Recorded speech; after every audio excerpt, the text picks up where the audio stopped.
Good evening, everyone. Thank you so much for this conversation.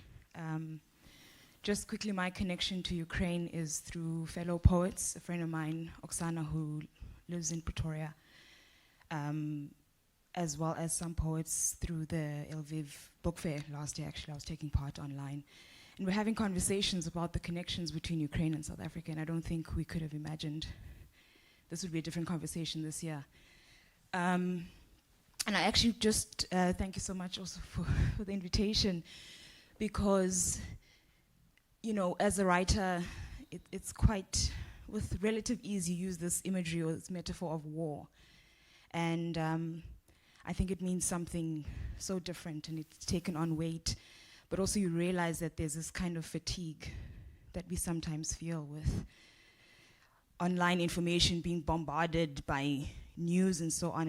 And I'm really just sitting here realizing that for people who live with it, there's just no option to get tired or to have some kind of fatigue. And so I really appreciate the opportunity for this to be a reminder. And I hope that through social media, through whatever connections or contacts or communication that we have with other people, we'll keep this conversation going. I'm going to share a poem that was written many years ago. I wrote it, didn't write itself. Many years ago, it's my English teacher like, don't use the passive voice. Which I wrote many years ago, speaking to the prevalence of violence, gender-based violence in South Africa. The poem has since become a stage production and a short film, and it just keeps, again, it's about keeping the conversation going. And I hope it speaks to our solidarity and our connection. Thanks for the hashtag, but there's no time to tweet. Between taxi rank, construction site, and street. Only enough time to clutch your bag to your body to yourself, and yourself to this thought: please don't talk to me. Please don't talk to me. Please don't talk to me. Thanks for the hashtag, but there's no time to tweet in the boardroom or by the photocopying machine, where power pinches the purse strings and makes you a puppet. And everyone knows that the puppet master's hands like to slip below the neck, below the waist, below the hem. But the show must go on, so the audience claps and claps and claps its way to a 13th check. Thanks for the hashtag.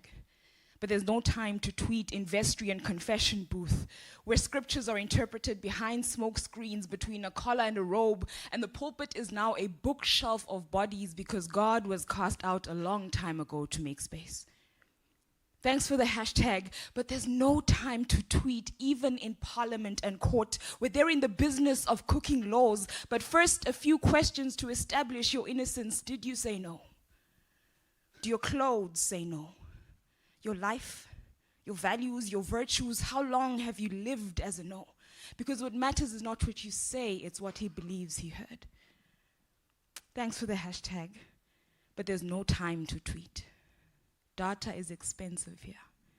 There's no network here. How do you explain Twitter or a hashtag for that matter when my grandmother, my aunt, and my cousin don't speak English here? So thanks for the hashtag, but the principle will fail you here. The police ask what I did to deserve it here. The docket is for sale here. They get parole here. The lecturer will fail you here. The principal is like a king here. The prophet is father here. The neighbors mind their own business here. The family wants to pay damages to make things right here. They say, I'll ruin the family name here. They say, bekezela here. They say they want to fix me here. They say, don't try, be clever here. And they say, smile here. But the trend is hashtag, we are dying here.